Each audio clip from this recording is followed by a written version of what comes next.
नमस्कार। इतिहास में ना सिर्फ तारीखें नहीं होती।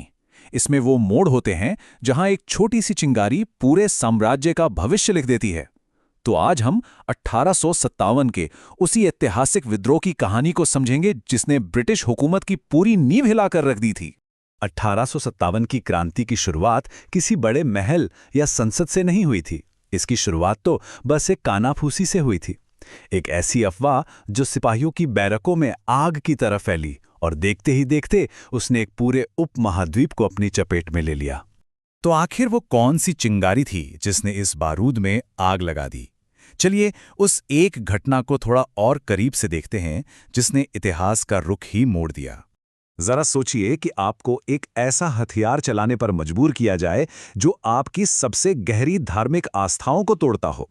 भारतीय सिपाहियों के लिए यही हकीकत बन गई थी जब अंग्रेजों ने नई एनफील्ड राइफल पेश की और इसके कारतूसों पर गाय और सूअर की चर्बी लगी थी। अब देखिए, इस राइफल को चलाने का तरीका ही अपने आप में कितना अपमानजनक था। हर सिपाही को उस कारतूस को दांत से काटना पड़ता था। ये सीधे सीधे उनके धर्म को भ्रष्ट करने जैसा था, फिर चाहे वो हिंदू हो या मुसलमान। ये सिर्फ एक मिलिट्री ड्रिल को ना मानना नहीं था, ये उनकी पहचान पर हमला था। ये एहसास कि उनसे जानबूझकर उनका धर्म छीनने की कोशिश की जा रही है, ये सिपाहियों के लिए एक बहुत ही शक्तिशाली और विस्फोटक सच बन गया था। और मंगल पांडे का ये बलिदान, ये सिर्फ एक सिपाही की मौत नहीं थी। उनका नाम और उनकी हिम्मत बहुत जल्द ही पूरे भारत में अंग्रेजों के खिलाफ विद्रोह का एक नारा बन गया। लेकिन देखिए, ये कारतूस तो सिर्फ एक चिंगारी थे, आग तो दशकों से सुलग रही थी। चलिए अब उन गहरी वजहों को समझते हैं जिन्होंने इस विद्रोह के लिए जमीन तैयार की थी। असल में अंग्रेजों की जो नीतियां थीं वो भारतीय समाज के हर हिस्से को तोड़ रही थीं। जमींदारी व्यवस्था बदल दी गई, जिससे किसान कर्ज में डूब गए, राजाओं और नवाबों से उनके राज छीन लिए गए। मतलब आर्थिक शोषण से लेकर धार्मिक मामलों में दखलंदाजी तक हर तरफ गुस्सा खौल रहा था। और पता है, यहीं पर इस विद्रोह की सबसे बड़ी ताकत भी थी और सबसे बड़ी कमजोरी भी।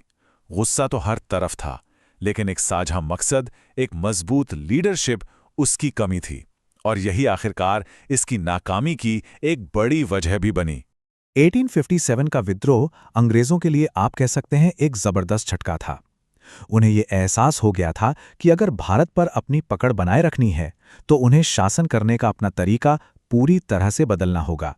विद्रोह को भले ही बेरहमी से कुचल दिया गया, लेकिन इसने भारत में ईस्ट इंडिया कंपनी के 250 साल से भी ज्यादा के राज का अंत कर दिया और यहीं से सीधे ब्रिटिश क्राउन यानी ब्रिटिश राज की शुरुआत हुई। मतलब इस कानून ने भारत में ब्रिटिश हुकूमत को और भी पक्का कर दिया। अब भारत का सबसे बड़ा अधिकारी वाइसरॉय था, जो सीधे ब्रिटेन की महारानी को जवाब देता था।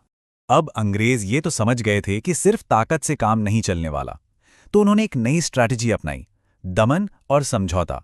भारत की जो इलीट्स थे उन्हें कुछ रियायतें दी गईं, जबकि आम जनता पर शिकंजा और कस दिया गया। तो ये जो सुधार थे ना, ये असल में सिर्फ एक दिखावा थे। इनका मकसद बस भारतीयों को सत्ता का एक एहसास दिलाना था, जबकि असली ताकत वो हमेशा अंग्रेजों के ही हाथों में रही। और फिर आया साल 1909 और मॉर्ले मिंटो सुधारों के साथ एक ऐसी चीज आई, एक ऐसी व्यवस्था की शुरुआत हुई जिसका भारतीय राजनीति पर बहुत ही गहरा और विनाशकारी असर पड़ने वाला था। तो चलिए अब बात करते हैं इस दौर की सबसे खतरनाक विरासत की, सांप्रदायिक राजनीति का उदय, मतलब धर्म के आधार पर सियासत की शुरुआत। मतलब एक ऐसा सिस्टम बना दिया गया जहां नेता सिर्फ अपने धर्म के लोगों के लिए ही जवाबदेह थे। इसने समाज को साफ साफ धार्मिक आधार पर बांटने का काम किया और राजनीतिक ध्रुवीकरण को बहुत ज्यादा बढ़ा दिया।